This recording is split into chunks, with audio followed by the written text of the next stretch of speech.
The Myth of Independence, Why Trinidad and Tobago's so-called independent senators are anything but. An editorial analysis by Professor Wallstreet of constitutional misnomers and political reality. The recent controversy surrounding the Prime Minister's Pension Amendment Bill has exposed a fundamental flaw in Trinidad and Tobago's democratic discourse, the persistent myth of independent senators. The UNC's pointed criticism of these 9 presidential appointees reveals not partisan desperation, but a legitimate constitutional concern that deserves serious examination. The uncomfortable truth is that there is no such thing as an independent senator in Trinidad and Tobago's constitutional framework. This widely accepted misnomer has allowed for the creation of a political fiction that obscures the reality of partisan influence in what should be an impartial legislative chamber. The Constitutional Reality Check. Section 40 of the Constitution is crystal clear in its language. It makes no mention of independent senators whatsoever. Instead, it refers to 9 senators who shall be appointed by the President in his discretion from outstanding persons from economic or social or community organizations and other major fields of endeavor. The term independent senators is nothing more than a convenient label, a parliamentary convention that has evolved to distinguish these 9 appointees from those selected on advice of the Prime Minister or leader of the opposition. But conventions, however well established, cannot override constitutional reality or eliminate the inherent bias in the appointment process. Here are 10 reasons why these 9 senators cannot be considered truly independent. 1. Constitutional language contradiction. The Constitution nowhere uses the term independent. If the framers intended true independence, they would have explicitly stated it.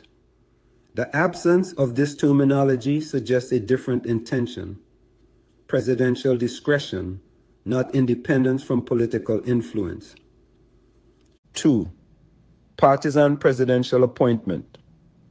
President Christine Kangaloo was appointed under a PNM government and carries deep PNM ties throughout her political career. Her famous declaration to take the gospel of the PNM and spread it reveals her partisan mindset, making any claim of neutral appointment suspect. 3. Extensive PNM political history. Kangaloo's resume reads like a PNM career roadmap: opposition PNM senator, 2001. Vice President of the Senate, 2002. PNM minister in the office of the Prime Minister, 2002. Minister of Legal Affairs from 2005. PNM MP for Pointe-à-Pierre, 2007. And PNM elected President of the Senate, 2015. 4. Family political connections. The Garcia-Kangaloo family network includes prominent PNM figures such as former Minister Anthony Garcia, PNM appointed technocrat Noel Garcia, and her husband Kerwin Garcia, who received millions in state briefs under PNM governments. These connections create unavoidable conflicts of interest.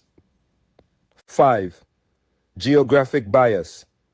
8 of the 9 senators reside in North Trinidad, creating a regional bias that fails to represent the diversity of Trinidad and Tobago's population. True independence would require geographic balance reflecting the entire nation. 6. Professional conflicts of interest. Independent Senator Anthony Vieira SC received state brief from the PNM administration, while Simon de la Bastide SC maintains long-standing ties with the PNM. These financial and professional relationships compromise any claim to independence. 7. Documented voting patterns. Historical analysis reveals systematic alignment with PNM positions. In the previous Senate, So-called independent senators voted with the PNM with remarkable consistency. Paul Richards voted with the PNM government 16 out of 16 times, 100% alignment. Anthony Vieira voted with the PNM government 15 out of 16 times, 93.75% alignment.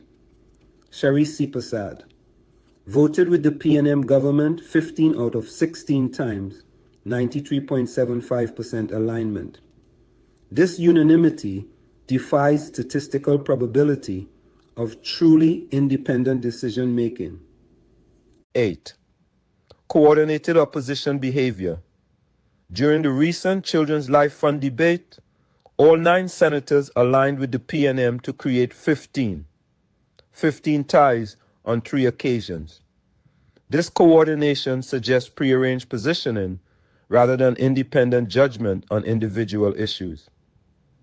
9. Procedural interference. Senator Dr. Desiree Murray's 3 objections during Minister Dominic Smith's contribution last Friday, twice for relevance and once for impugning improper motives, demonstrates active obstruction rather than neutral participation in parliamentary proceeding. 10. Systematic pattern of opposition. The consistency of alignment against government positions across different issues and different compositions of the bench suggests institutional bias rather than case-by-case independent evaluation of legislation. The democratic deficit. This situation creates a significant democratic deficit in Trinidad and Tobago's governance structure. Voters elected a UNC government with a clear mandate for change, yet find their representatives potentially thwarted by 9 unelected individuals whose independence is more mythical than real. The irony is stark. Senators appointed by a president with deep PNM roots, maintaining professional and personal ties to PNM figures, consistently voting in alignment with PNM positions, are somehow considered independent. This defies both logic and democratic principles. Constitutional reform imperative. The solution lies not in accepting this flawed system, but in constitutional reform that addresses the appointment process. True independence requires explicit constitutional language defining independence criteria, reformed appointment processes that minimize partisan influence, transparent vetting procedures for potential appointees, clear conflict of interest guidelines and enforcement mechanisms, geographic and demographic representation requirements. In conclusion, democracy demands honesty. Trinidad and Tobago's democracy deserves better than this constitutional charade. The fiction of independent senators allows for the perpetuation of partisan influence while providing cover under the guise of balance and neutrality. President Kangaloo's extensive PNM history, combined with the documented voting patterns and systematic opposition behavior of her appointees, creates a situation where 9 unelected individuals can potentially frustrate the will of the elected majority. Until constitutional reform addresses this fundamental flaw, Trinidad and Tobago will continue to suffer from a system where independence is more label than reality, and democratic governance remains hostage to constitutional fiction. The people deserve transparency, accountability, and genuine independence in their institutions. The current system provides none of these essential democratic safeguards.